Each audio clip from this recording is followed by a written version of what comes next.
kwereka uko wakora quiz kuri website yitwa intsinzi.com.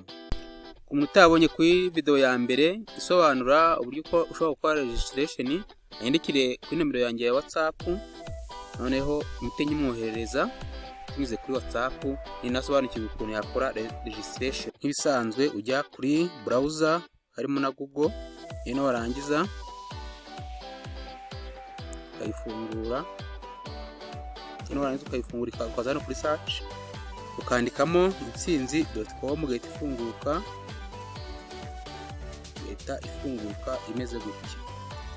Nugera hano ugahita wandika ushyiramo nomero ya telefone cyangwa se email, hasho password nayo yamaze kuyishyiramo. Nurangiza uhita ujyana kuri login, uhite uhafungura. Nyamara gufunguka uhita ugera ahantu ameze gutya. Yeneho igeze hano, kubera ko minsi iri imbere dushaka gushyiraho amakwizi menshi, uzajya umanuka uze hano hasi, uzajya uhita ubona ahantu handitse next, uzajya uhita wakanda kugira ngo ubashe kubona quiz zose twashyizeho, kugira ngo nyine zo kubona ukuntu uhitamo uko ukore iyo wifuza. Noneho ubwo igikurikiye wenda reka tuvuge ko ngiye gukora chemistry, bazikirikeho ahita ufunguka bimeze gutya. Tukomeza hano kuri start exam, urabona ko exam yatangiye. Hano hejuru urabona hari time iri kugenda yerekana igihe gisigaye. Yeneho hano regiso nihaza kano kanero kayigusaba ko ugomba kugera gute kwishyura. Ubwo rero tukana hano kuri OK, ukomeze nugira hano yakubwira ngo enter 10 digit MTN number. Uva hano ugiye gushyiramo nomero za telefone za MTN, nimero 10 bigize, uraza uyandikemo 078 666 556 956. Nurangiza uze hano handitse, urabona ko handitse amafaranga 100 ikizami kimwe. Ubwo hano nuhishyura uzakora ikizami inshuro imwe gusa birarangiye.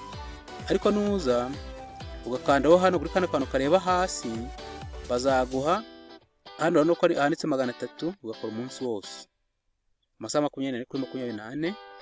Hano ni 1000, ugakora icyumweru 1700, ibyumweru 2 3,000, ugakora ukwezi kose. Ukora yose amakwizi yose ariho wose wemerewe. Nene weka wenda ngewe mpitemo ahangaha hari 300, nishyure umunsi umwe. Nene birangije kwemeza, utuza hano kuri confirm and pay, urahita wakanda. Nene uzitegeza kuri telefone yawe ahita hazaho aka message, neneho ukemeze, bahite bakwemerera kwiga. Reka nanjye nkemeze, neneho bahite banyemerera. Okay, reka neneho uhitongere no kagaruka hano, neneho kongera ugakora bitewe nayo wishyuye. Iyo wishyuye ari yakora inshuro imwe gukora quiz imwe gusa bikaba birarangiye. Ariko iyo wishyuye na gukora nk'umunsi, ubwo urakomeza ugakora mpaka umunsi wose urangiye amasaha 24. Naho iyo wishyuye icyumweru ubwo nyine ukora icyumweru. Yeneho hano ubwo nyine ndaza nkore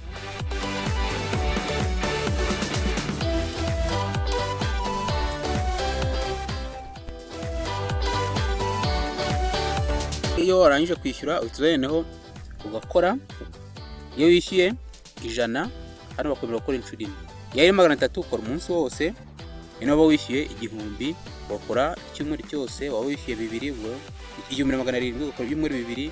Waba wishyuye 3 ukora ukwezi kose. Kandi ugakora amakwizi wifuza.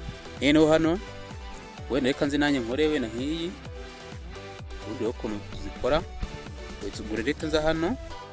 Kandi mbibuze ko no kuri telefone hose birakunda nta kibazo. Ubu leta nkomeza hano nsoma ikibazo genda mpitamo paka byose birangije. Iyo nindangiza baraza kumpa amanota, byose mbikore kugira ngo zo kureba ukuntu bahita batanga amanota.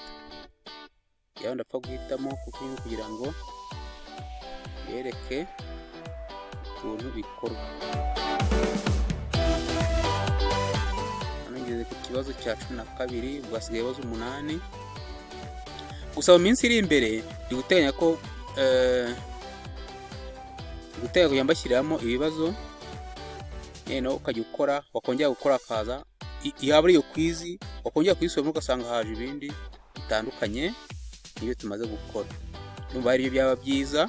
Gusa ubwo muraza kumbwira niba ibyo byaba byiza.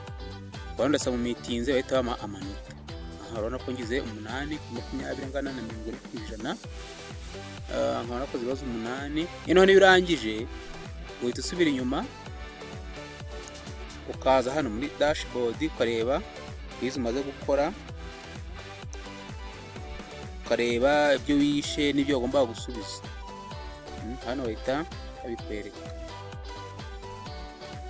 Ni hano tubirebera.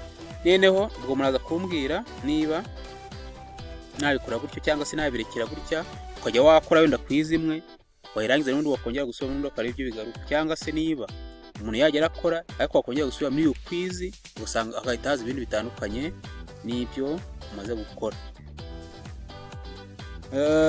Ndumva ibyo byo nteganya mu minsi iri imbere. Noneho nkanakora ku buryo umuntu azajya yinjiramo, tuve niba ushaka wenda biology ugahita ubona ahantu ukanda, nimba ari amategeko y'umuhanda ugahita ubibona ugakanda, mbese ugahita haza amategeko y'umuhanda gusa ataje ibindi bizami.